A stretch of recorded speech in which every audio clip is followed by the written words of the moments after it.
Hello बच्चों, आज हम लोग ना पार्ट 2 पढ़ेंगे उसी चैप्टर का, लाइफलाइन ऑफ नेशनल इकोनॉमी, जो चैप्टर नंबर 7 है ज्योग्राफी का।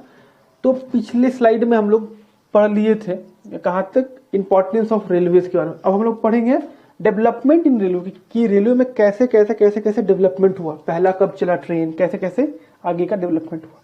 तो देखिए, डेवलपमेंट ऑफ रेलवे की बात करेंगे अगर, तो इंडियन रेलवे ना बेसिकली रिकॉग्नाइज है कितना 16 जून, अभी शायद 19 जून हो गया है, पहले 16 था, अभी बढ़ के 18 से 19 जून हो गया है, ठीक है। और रेल नेटवर्क जो है ना, इंडिया को कहा जाता है ये रोजगार देने में, इकोनॉमिक मतलब ये एम्प्लॉयमेंट में और रेल नेटवर्क के मामले में चाइना के बाद यही मतलब सेकेंड नंबर पे ही आता है। इतना ज्यादा इसका रेल नेटवर्क है, एक्सपेंड है हमारे इंडिया में, और ये बहुत इंपॉर्टेंट फैक्टर है इकोनॉमिक डेवलपमेंट में।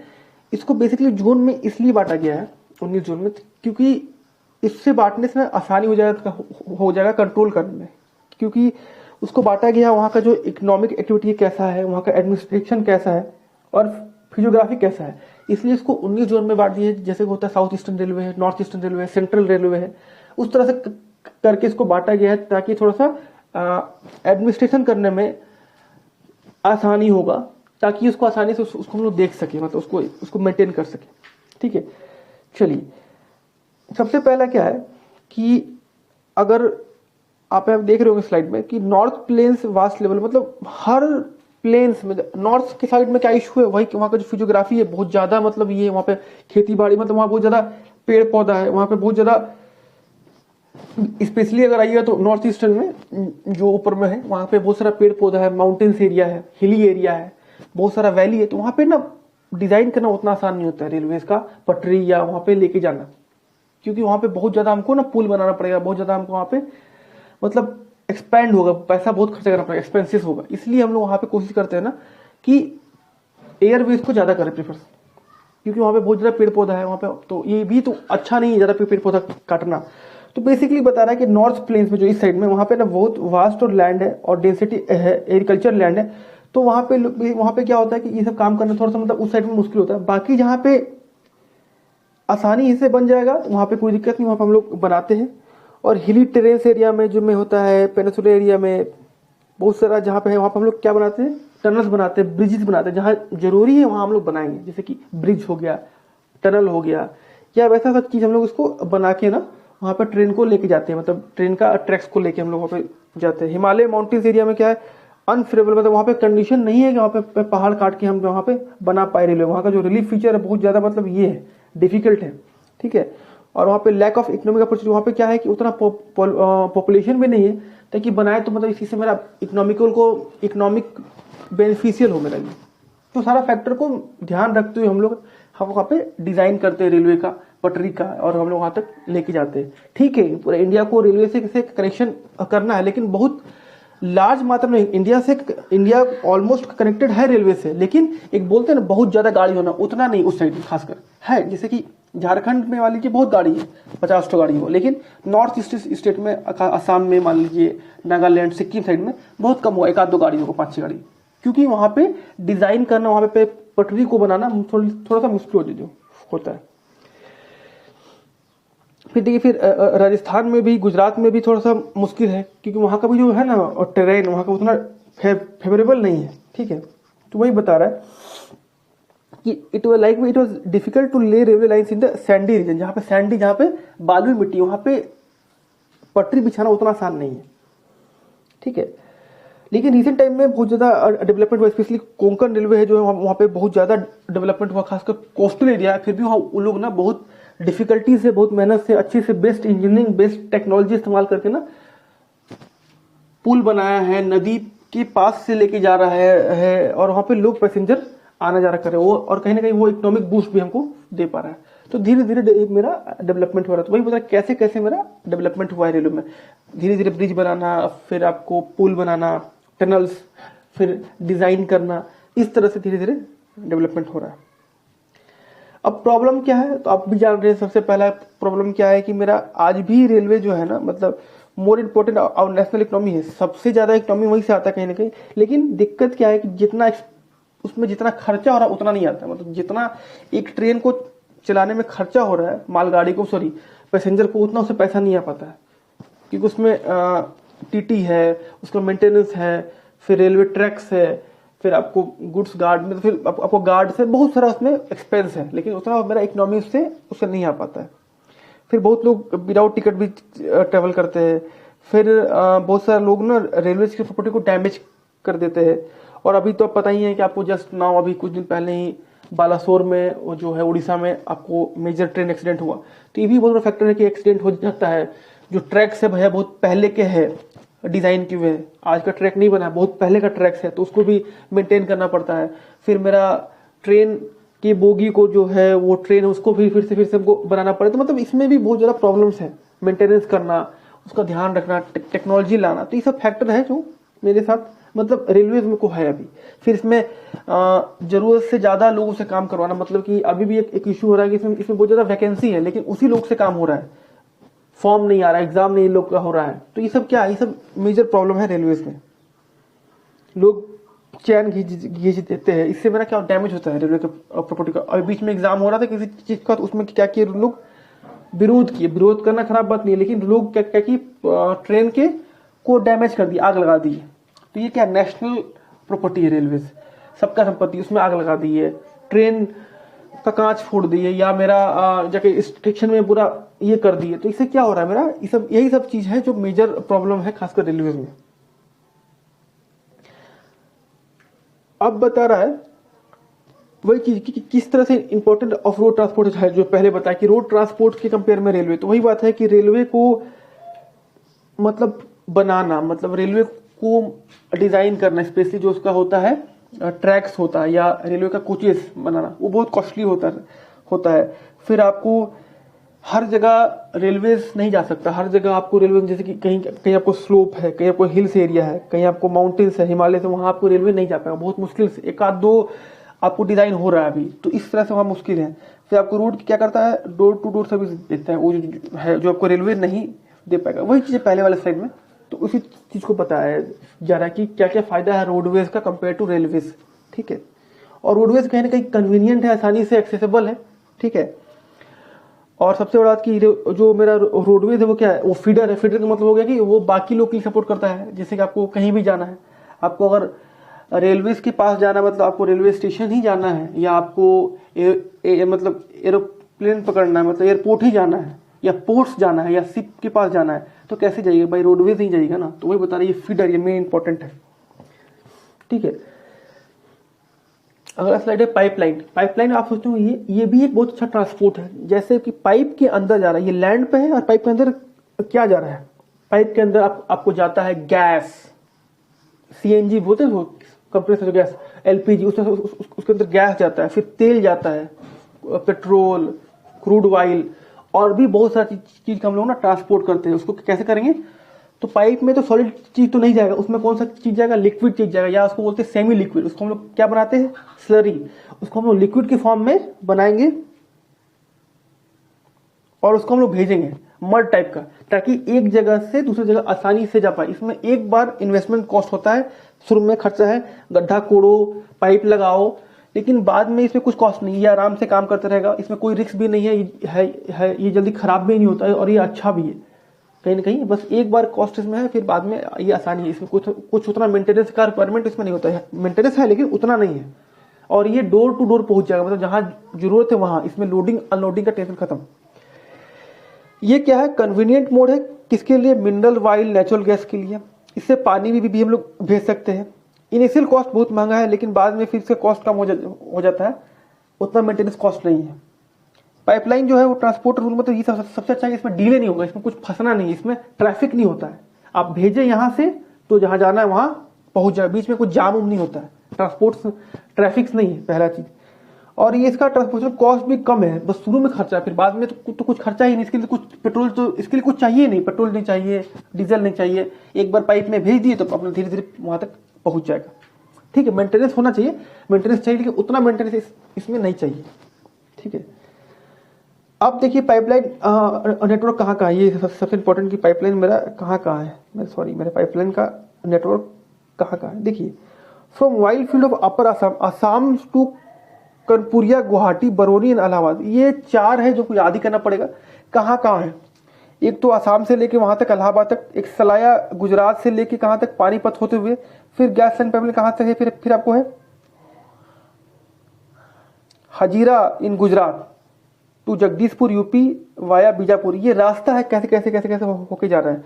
और फिर क्या है आपको pipeline between Mumbai high and Mumbai. ये मुंबई हाई एक ऐसा जगह है जहां पे पेट्रोल निकलता है इंडिया में, मतलब बेसिकली वहां पे जहां पे कहां पे है मुंबई हाई। तो वहां से फिर कहां जा रहा है ये पुणे में। तो ये सब पाइपलाइन है जो वेल कनेक्टेड है, जहां से gas, natural gas, oil, mineral, पानी का ट्रांसपोर्ट होता है। ठीक है, तो ये भी एक तरह का बेस्ट ट्रांसपोर्ट मेथड है। इसका एडवांटेज क्या क्या है कि इसका मेंटेनेंस कॉस्ट कम है। हाँ, शुरू में कॉस्ट लगता है लाइन में पाइप बिछाने में, फिर बाद में इसका मेंटेनेंस कॉस्ट भी कम है, और ये इसमें ट्रैफिक जाम नहीं होता। मतलब ये इजी टू कन्वीनियंट है, मतलब कन्वीनियंट है ये आसानी से इसमें जाएगा, इसमें शिपमेंट लॉस नहीं होता है, और ये आसान है और ये बेस्ट है, आइडियल है किसके लिए, गैस के लिए और वाइल के लिए, ट्रांसपोर्ट के लिए। और ये सबसे अच्छा बात कि ये कहीं भी बन सकता है, मतलब पानी के नीचे भी इसको भेज सकते हैं और लैंड के नीचे, मतलब जमीन के अंदर भी। तो इसका ये फीचर्स है। अगर देखिए क्या वाटरवेज, पानी में क्या जाता है, जहाज, शिप। तो ये बहुत इंपॉर्टेंट है कि पानी सी रूट से, कहीं ना कहीं हमारा कंट्री भी सी रूट के चलते ही खोज पाया। जैसे वास्को डी गामा जो थे 1498 में, 1498 में जो आए थे, वो कैसे आए थे, बाई सी रूट से आए थे। तो वही सी रूट का बहुत इंपॉर्टेंट फैक्टर है।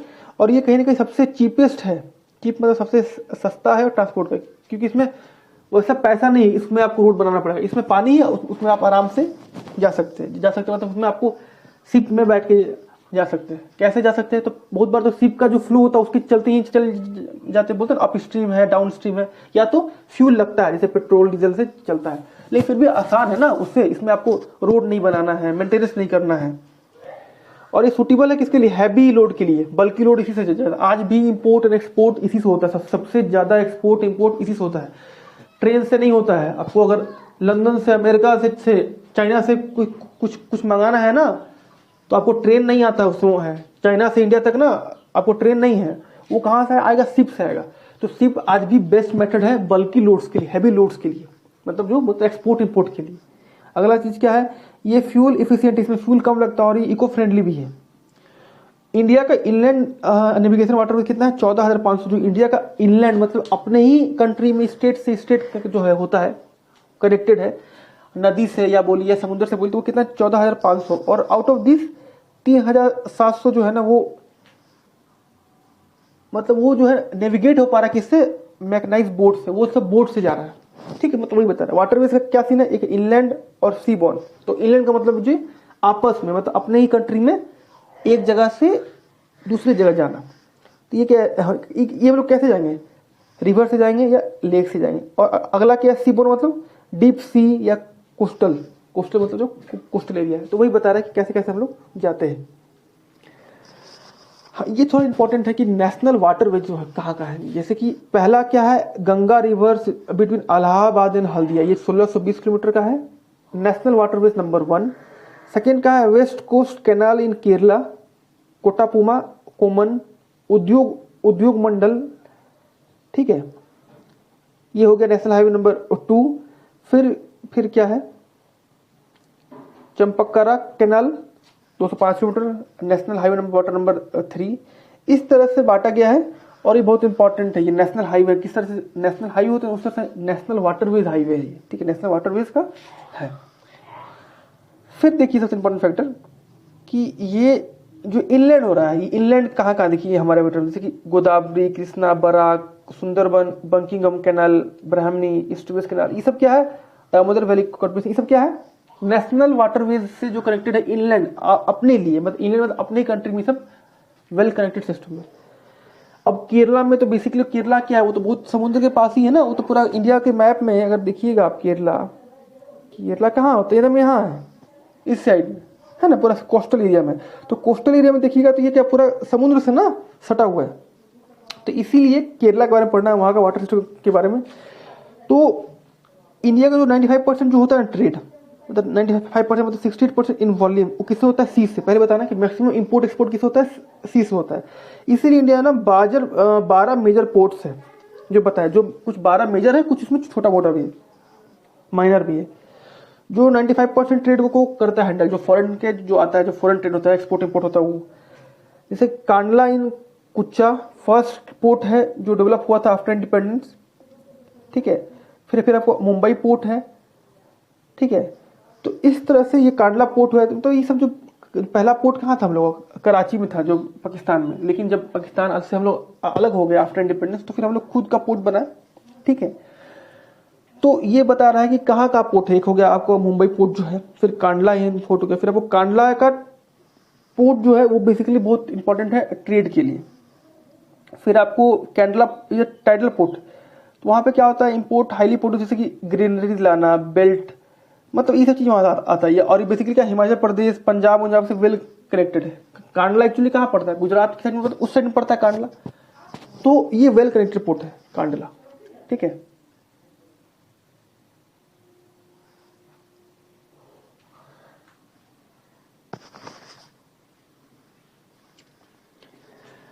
अब मुंबई द बिगेस्ट पोर्ट, मतलब जो मुंबई को बोलते हैं, एक है JNPT है, जवाहरलाल नेहरू पोर्ट, वो भी आपको मुंबई में ही है।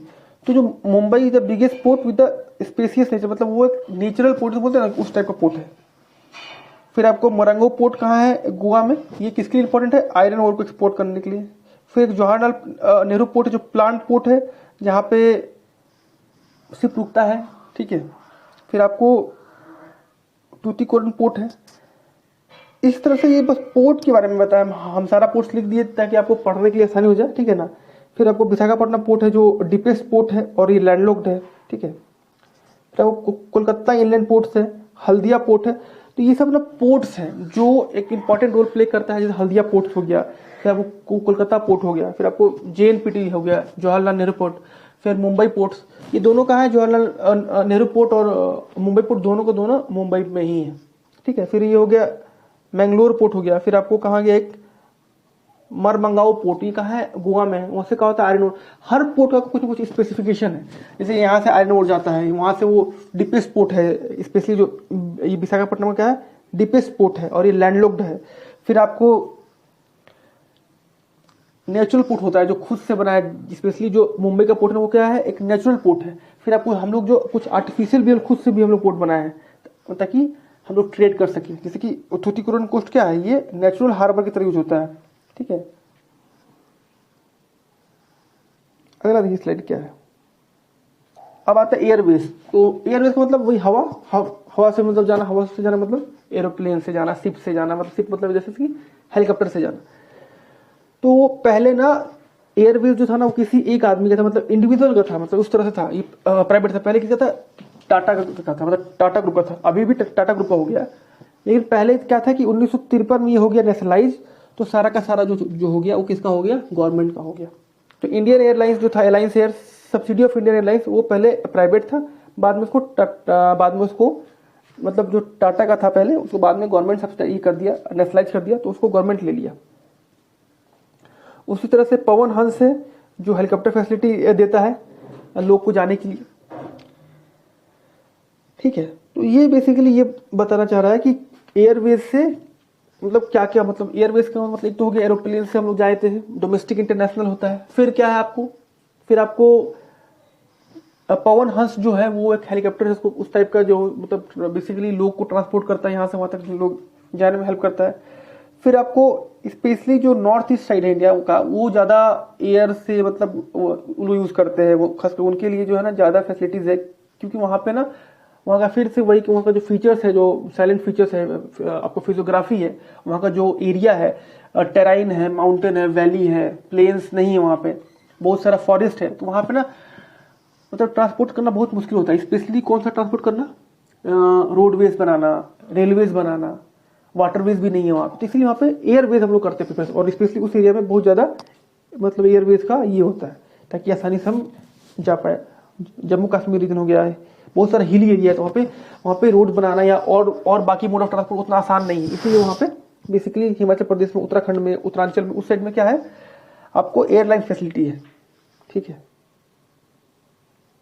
क्योंकि जहाँ पर डिफिकल्ट ट्रेन है, जैसे हाई माउंटेन्स हो गया, डेजर्ट्स हो गया, डेंस फॉरेस्ट हो गया, जहाँ पे बहुत बड़ा ओशियन है, तो वहाँ पे नहीं ये मुश्किल होता है। इसलिए वहाँ पर हम लोग क्या करते हैं, एरोप्लेन, वहाँ पे हम लोग एयरवेज को करते हैं प्रीफरेंस। इसलिए एयरवेज का बहुत इंपॉर्टेंस है कि कहीं जहाँ पे लोग नहीं पहुंच पाता वहां पे एयरवेज से पहुंचता। अब क्या आ गया कम्युनिकेशन। कम्युनिकेशन मतलब तो बातचीत करना। कम्युनिकेशन दो तरह का होता है, एक होता है पर्सनल कम्युनिकेशन, एक होता है मास। पर्सनल मतलब आपसे हम बात करें, जैसे कि फोन से बात करना हुआ, ईमेल लिखना, लेटर लिखना, व्हाट्सएप करना, ठीक है, ये पर्सनल हुआ। और मास कैसे हो गया, टेलीविजन, रेडियो, प्रेस, फिल्म। मास मतलब जैसे कि आपको अभी हम पढ़ा रहे हैं, तो किस पे, मतलब आपको अभी हम पढ़ा रहे हैं यूट्यूब से, तो यूट्यूब क्या है, एक मास कम्युनिकेशन का एग्जाम्पल है कि बहुत लोग को हम पढ़ा पा रहे हैं। मतलब मान लीजिए कि अभी तक 1000 लोग हमसे पढ़ रहे हैं, ऑनलाइन पढ़ रहे हैं मान लीजिए, लेकिन वही इसको बोलेंगे मास कम्युनिकेशन। मास मतलब कि मैक्सिमम लोग को, जैसे कि आपको टेलीविजन है तो उसमें हम लोग न्यूज देख रहे हैं या कुछ इंफॉर्मेशन देना है सरकार को कि कल इंडिया बंद रहेगा या कुछ बात है, तो उसको सबको पता चल पाया। तो कैसे पता चला, ये मास कम्युनिकेशन है। रेडियो है, मैच चल रहा है या कुछ भी चल रहा है, फुटबॉल चल रहा है तो हम लोग देख पा रहे हैं, क्रिकेट चल रहा है, तो ये मास कम्युनिकेशन हुआ। और पर्सनल में जो हम लोग आपस में बात करते हैं, फोन से, व्हाट्सएप से, मैसेंजर से या ईमेल से या अब टेलीफोन से। इसमें एक रोल प्ले करता है इंडियन पोस्ट। अभी भी इसका है रोल, लेकिन कंपेयर टू पहले थोड़ा सा कम हो गया। पहले ऐसा कुछ नहीं था, पहले फोन नहीं था, कुछ नहीं था, तो पहले यही सब था। इंडियन पोस्ट, जो इंडियन पोस्ट है वो लार्जेस्ट नेटवर्क है अभी भी हमारे वर्ल्ड में। खासकर पर्सनल जो रिटर्न कम्युनिकेशन था, जो हम पहले लिखते थे चिट्ठी तो जाता था, अब तो बहुत सारा मैटर हो गया। बहुत सारा पहले कार्ड था, first class mail, second class mail, जो आपको एरोप्लेन से जाता था। जैसे कि आज आपको हम चिट्ठी लिखे हैं, कहाँ से, झारखंड से भेजना है हमको दिल्ली, तो कैसे जाएगा, तो उसको बोलते फर्स्ट क्लास मेल। बहुत बार ऐसा होता था कि स्पीड पोस्ट, तो उसको हम लोग एरोप्लेन से भी करते थे शिफ्ट, है ना। तो बहुत सारा इसके लिए मेथड था, इसके लिए अलग अलग पोस्ट ऑफिस था बना हुआ, कहाँ रेलवे स्टेशन में, बहुत सारा, है ना। तो ये मेल था, ये बहुत बार लैंड से भी जाता था, वाटर से भी जाता था, बहुत बार होता था रजिस्टर पोस्ट हो रहा है, बहुत बार इसी से आता था ना न्यूज़पेपर। तो बहुत सारा चीज ना इंडियन पोस्ट से पह जाता था बहुत सारे पहले, ठीक है। जैसे कि किताब आना या कुछ वैसा पैम्पलेट्स आ रहा है, अब जाके बहुत सारा, अब ना जाके हो गया बहुत सारा मेथड, कोरियर वोरियर आ गया है या बहुत सारा फैसिलिटीज आ गया। पहले ऐसा कुछ नहीं था। पहले क्या था कि दे हैव कॉल्ड, तो बहुत सारा जो मेल्स का मतलब होता है कि कैसे आप इन्फॉर्मेशन पहुंचा रहे हैं एक जगह से दूसरी जगह, ठीक है। तो पहले 6 चैनल था, ग्रीन चैनल, जैसे कि बिजनेस चैनल हो गया, ग्रीन चैनल हो गया, बल्क मेल हो गया चैनल, ताकि उस मेथड से हम लोग ना अपना इन्फॉर्मेशन पहुंचा पाए, कौन कितना इंपॉर्टेंट है। जैसे कि कुछ लेटर है बहुत इंपॉर्टेंट है तो उसको इस मेथड से पहुंचाना है, कुछ गवर्नमेंट का ऑफिशियल डॉक्यूमेंट है तो उसको इस मेथड से पहुंचाना है, ग्रीन चैनल से। कुछ they are called as a Rajdhani channel. ये सब क्या है, to facilitate quickly delivery of mails, मतलब जो चिट्ठी को तुरंत पहुंचाना लार्ज टाउन्स एंड सिटीज में खासकर, तो उसके लिए 6 मेल चैनल बनाया गया था, ठीक है, जो रिसेंटली बनाया गया था, मतलब ताकि मेरा आसानी से पहुंच सके। जैसे कि उसको ना कैटेगरी में बांट दी कि हाँ ग्रीन चैनल है, बिजनेस क्लास चैनल है, कौन सा लेटर मतलब किस कैटेगरी में आएगा, ठीक है। अब टेलीफोन क्या है, टेलीफोन का क्रेज अभी थोड़ा सा कम हो रहा है, नहीं तो एक टाइम पे टेलीफोन का बहुत क्रेज था, खासकर 2005-6 में जब फोन आया था, उस टाइम में बहुत ज्यादा क्रेज था। तो ट्रेन का क्या है, इंडिया है टेलीफोन का क्या, इंडिया है largest telephone network in Asia में, सबसे लार्जेस्ट का टेलीफोन नेटवर्क है। ये क्या करता है, हेल्प करता है कम्युनिकेशन करने में, मतलब एक जगह से दूसरी जगह बात करने में, स्टडी करने के लिए। इसका स्टडी का फुल फॉर्म क्या होता है, सब्सक्राइबर ट्रंक डायलिंग। फिर ISD होता है, इंटरनेशनल सब्सक्राइबर ट्रंक डायलिंग होता है, इसे कॉल करते थे हम लोग जा के टेलीफोन बूथ पे 5 रुपये लगा के, इस तरह से। तो ये सब क्या था, कम्युनिकेशन ऑफ मैटर था। हर गाँव को इससे लोग, मतलब हर गाँव हर शहर इससे हो पाए कनेक्ट, ठीक है। तो ये सर धीरे धीरे टेक्नोलॉजी बढ़ा, अभी क्या हो गया, अभी हम लोग 4G 5G पे आ गए, फोन बन गए, स्मार्टफोन बन गए, लेकिन ये भी एक तरह का कम्युनिकेशन मेरा मेथड है जो कंट्री को जोड़ता है। फिर क्या है, फिर आपको मोबाइल फोन्स आ गया, तो अब तो आसानी से बात हो रहा है। तो इसका भी क्या है, ह्यूज नेटवर्क है इंडिया में, अब तो 4G 5G आ गया, वेल कनेक्टेड है, ठीक है। मास कम्युनिकेशन में क्या होता है,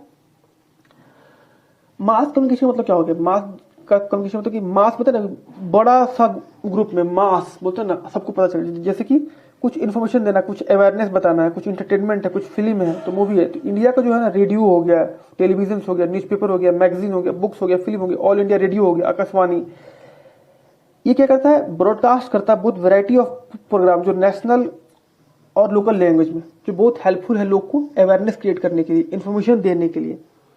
बहुत सारे चैनल है, जैसे कि बोलते हैं अपना चैनल कौन है, दूरदर्शन जो नेशनल चैनल है, उसमें बहुत सारा चीज आता है, सीरियल आता है, न्यूज आता है, बहुत सारा अवेयरनेस कैंप चलता है उसमें। तो ये सब क्या नेशनल टीवी चैनल था। तो ये बता रहा है कि इससे मास कम्युनिकेशन होता है। जैसे इंटरटेनमेंट है, कोई मूवी है तो लोग देख के इंटरटेनमेंट किया, वो मास कम्युनिकेशन है। फिर कुछ एजुकेशन है, कुछ स्पोर्ट्स चल रहा है, तो ये बता रहा है कि क्या होता है मास कम्युनिकेशन। अगला देखिए क्या है न्यूज़पेपर, ये भी क्या है मास कम्युनिकेशन है। आज आपको न्यूज़पेपर दिल्ली से आया, हर जगह पहुंच गया, तो हर लोग पता चल गया पढ़ के कि ये चीज़ हुआ है। तो ये क्या है, बहुत अच्छा मेथड है जो हर दिन आता है, मतलब एक तरह से पीरियडिकली। इंडिया में खासकर मोर देन 100 लैंग्वेजेस में छपता है न्यूज़पेपर। किसमें? हिंदी, इंग्लिश, उर्दू में छपता है, वो जब मराठी में छपता है, उर्दू में, बहुत सारा लैंग्वेज में छपता है, ठीक है, periodically.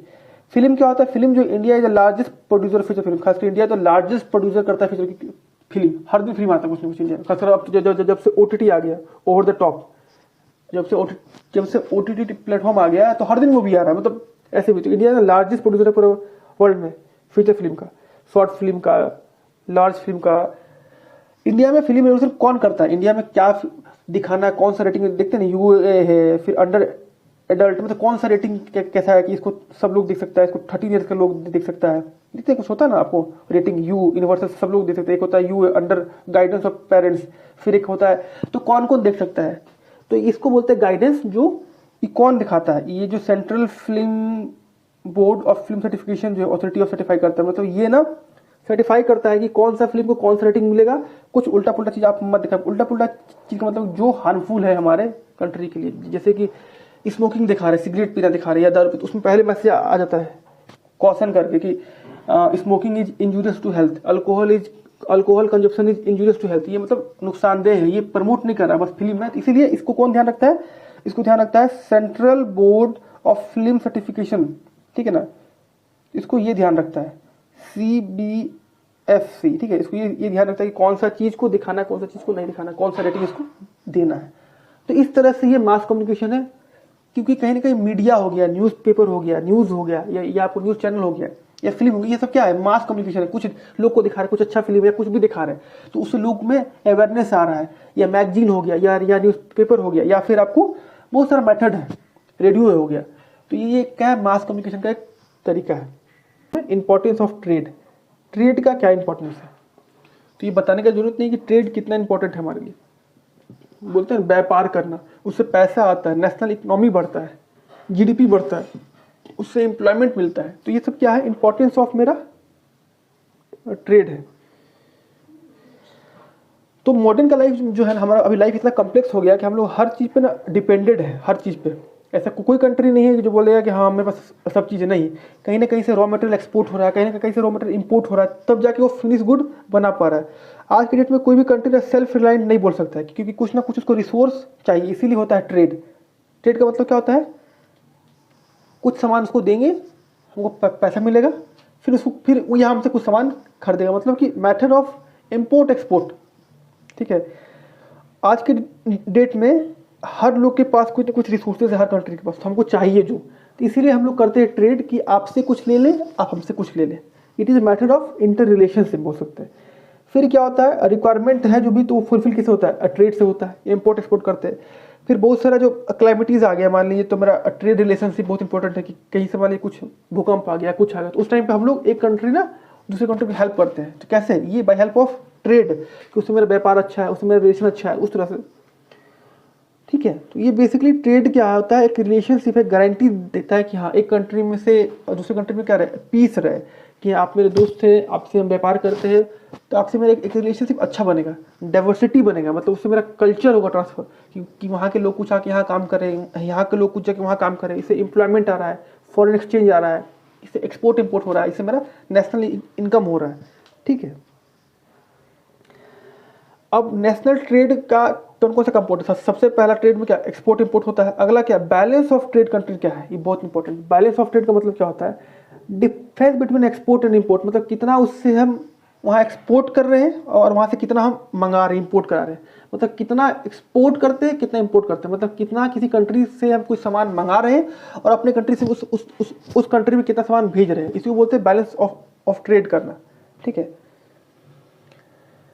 When values of export exceed, जब वैल्यू ऑफ एक्सपोर्ट जो होता है वो बढ़ जाता है, तो it is a called favourable balance of trade, मतलब जब हम ज़्यादा सामान वहाँ पे भेजते हैं तब मेरे लिए अच्छा है, बैलेंस ऑफ ट्रेड मेरा अच्छा रहेगा, क्योंकि हमको अपना पैसा कम देना पड़ेगा, क्योंकि इससे मेरा फॉरेन एक्सचेंज खत्म होता है। सपोज डैट कि हम किसी कंट्री के साथ ट्रेड करें, जैसे मान लीजिए चाइना ही है, तो उससे हम बहुत सारा सामान मंगा रहे हैं, तो अपना हम उससे इंपोर्ट कर रहे हैं, उसको बहुत सारा पैसा दे रहे हैं, अपना हम इंडियन रुपी दे रहे हैं, तो मेरा फॉरेन एक्सचेंज खत्म हो रहा है, या हम डॉलर में पेमेंट कर रहे हैं, लेकिन हम उसको क्या एक्सपोर्ट कर रहे हैं, बहुत कम सामान दे पा रहे हैं, बहुत कम सामान मान लीजिए, तो उससे क्या उसका ट्रेड जो बैलेंस है, जो बोलते हैं ना, जो क्या बोलते हैं उसको बताइए, वैल्यू ऑफ ट्रेड, जो मेरा बैलेंस ऑफ मेरा ट्रेड है वो मेरा खराब हो जाएगा, मतलब मेरा हमको लॉस हो जाएगा, क्योंकि दोनों कंट्री ना इंपोर्ट एक्सपोर्ट सेम में मतलब सेम में नहीं कर रहा है। जैसे कि हम एक्सपोर्ट ज़्यादा कर दे रहे हैं, मतलब हम ना मतलब ज़्यादा चीज़ भेज दे रहे हैं,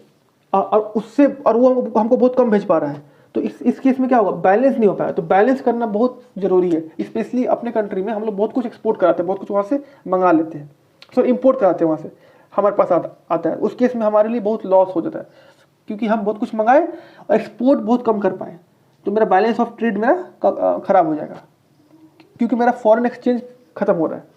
अगला देखिए क्या है, वही चीज़ कि one country value import export, जब हमारा इंपोर्ट बढ़ जाता है हमारा, जब हम इंपोर्ट मतलब जब हम ज़्यादा चीज़ मंगाने लगते हैं, तब मेरे लिए वो अनफेवरेबल है। आप मंगाइए, उसमें उससे कोई खराब बात नहीं है, लेकिन आप उतना सामान भेजिए भी नहीं, तो फिर आपका फॉरेन एक्सचेंज जो है ना वो खत्म हो जाएगा। बैलेंस ऑफ ट्रेड क्या होता है, the difference between export and import known as balance, मतलब कितना आप एक्सपोर्ट करें कितना इंपोर्ट करें, उसी को बोलते हैं balance of trade. If the value of export is more, जब आप कुछ चीज़ ज़्यादा भेज रहे हैं तो आपके लिए अच्छा बात है, आप लेकिन जब कुछ चीज़ बहुत कम मतलब भेज पा रहे हैं तो आपके लिए खराब बात है। आप लेकिन और इंपोर्ट ज़्यादा कर रहे हैं, तो इंपोर्ट ज़्यादा कर रहे हैं लेकिन एक्सपोर्ट कम कर रहे हैं, मतलब भेज कम रहे हैं और ज़्यादा मंगा रहे हैं, तो उस केस में आपको लॉस हो जाएगा, मतलब लॉस इन द सेंस कि बैलेंस ऑफ ट्रेड मेरा गड़बड़ा जाएगा। ठीक है, ये 2002-01 में की बात है, जब फॉरेन ट्रेड मेरा 43 लाख करोड़ हुआ, अभी तो मेरा 100 करोड़ हो गया स्पेशली बीच में। तो ये बता रहा है इस तरह से मेरा बैलेंस ऑफ ट्रेड का इंपॉर्टेंट रोल प्ले करता है। ठीक है, 47% मेरा क्या है अनफेवरेबल, हमारे लिए अनफेवरेबल है, क्योंकि हम बहुत चीज़ ना मंगाते हैं, इंपोर्ट मतलब बहुत चीज़ हम इंपोर्ट करते हैं, एक्सपोर्ट बहुत कम कर पाते हैं, इसीलिए मेरा ट्रेडिंग ब्लॉक मेरा कम हो जा रहा है, मतलब ब्लॉक मतलब कि जो मेरा ट्रेडिंग बैलेंस ऑफ ट्रेड मेरा वो कम हो जा रहा है। दिक्कत क्या है, इंडिया में जो कमोडिटीज हम लोग एक्सपोर्ट करते हैं यहाँ से, वो क्या है, रॉ मटेरियल करते हैं, और कुछ मैन्युफैक्चर गुड भी करते हैं, तो वो हमको उससे इनकम कमाता है। एक्चुअली हम लोग रॉ मटेरियल करते हैं तो उससे पैसा कमाता है। कोई चीज़ को आप रॉ मटेरियल में भेजिए और कोई चीज़ को फिनिश गुड में भेजिए, तो दोनों में बहुत अंतर है। जैसे कि हम लोग कॉटन भेजते हैं और हम लोग वही कपड़ा फिर खरीदते हैं, मान लीजिए बांग्लादेश से या अमेरिका से, तो बहुत कॉस्टली पड़ता है। हम भेजते हैं मान लीजिए 5 रुपये में और वही कपड़ा हम खरीदेंगे 500 में, तो इतना का अंतर हो गया, क्योंकि हम लोग रॉ मटेरियल भेजते हैं। हम लोग पास उतना टेक्नोलॉजी अभी नहीं हो पाया कि उसको हम अच्छे से फिनिश गुड में बेस्ट बना पाए। अब धीरे धीरे हम लोग इस पर काम कर रहे हैं और हम लोग डेवलप हो रहा है। इंटरनेशनल ट्रेड कैसे जा रहा है, आज से नहीं हो रहा, लास्ट 15 ईयर से हो रहा है, मतलब लास्ट 15 बहुत दिन से हो रहा है, पिछले कई वर्षों से। ये क्या होता है, बाई शिप से होता है, मतलब बाई सी से होता है। ठीक है, तो फॉरेन एक्सचेंज भी इससे मेरा फर्क पड़ता है। जब ट्रेड मेरा अच्छा होगा तो फॉरेन एक्सचेंज अच्छा आएगा, जब ट्रेड नहीं हो तो फॉरेन एक्सचेंज कम आएगा, मतलब इसको बोलते हैं ना।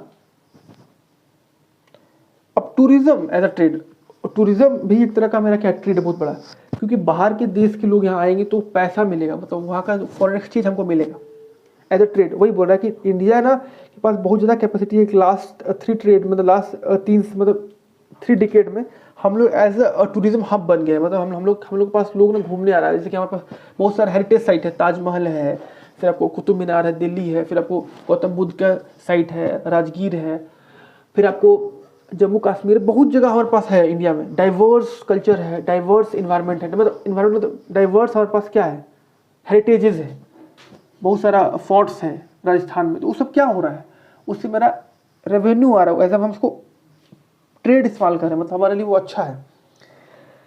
तो 23.5% जो है ना हमारा वो इंक्रीज हुआ है 2004 से लेके मतलब अब तक में, और इतना करोड़ का इसमें ट्रांजेक्शन हुआ है। 2.6 मिलियन फॉरेनर जो हर साल इंडिया में आते हैं। इंडिया का रैंक 4 है बेस्ट हॉलीडे के लिए, यहाँ लोग आके अपना हॉलीडे स्पेंड करते हैं, खासकर गोवा है, मनाली है, दिल्ली है, ताजमहल बताया, फिर आपको बहुत जगह ऐसा है, फिर आपको तमिलनाडु में है, केरला है, फिर आपको जम्मू कश्मीर साइड है, फिर नॉर्थ ईस्ट स्टेट है, राजस्थान है, बिहार, बहुत जगह में हम लोग घूमने का प्लेस है। तो जहाँ घूमेंगे तो पैसा आएगा, लोग वहाँ पे रोजगार में एम्प्लॉयमेंट होगा।